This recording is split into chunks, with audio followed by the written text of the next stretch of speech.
ఈరోజు కడప నగరంలో ప్రసిద్ధిగాంచిన పోతుల వెంకటరామరెడ్డి గారి సతీమణి సరస్వతమ్మ గారి వర్ధంతి సందర్భంగా పేదలకు అన్నదానము మరియు చెప్పులు గొడుగులు వారికి అందరికీ పేదలకందరికీ పంచడం జరిగింది.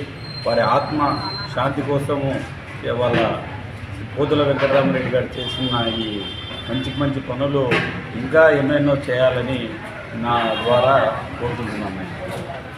మిత్రుడు పోతుల వెంకటరామరెడ్డి గారు వాళ్ళు పెట్టినటువంటి ట్రస్ట్ ద్వారా వారి భార్య సరస్వతమ్మ గారి వర్ధంతి సందర్భంగా పేదలకు అన్నదానం చేయడము, చెప్పులు ఇవ్వడము, తర్వాత గొడుగులు ఇవ్వడము, ఈ విధంగా సేవా కార్యక్రమాలు ఆయన కంటిన్యూగా చేస్తానని ఎంతైనా సంతోషకరం.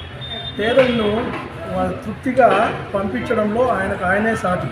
సో అటువంటి స్నేహితులు మాకు ఉండడం వల్ల మేము శంకరయ్య గారు సంతోషపడుతున్నామని మీకు తెలియజేస్తున్నాం. Thank you.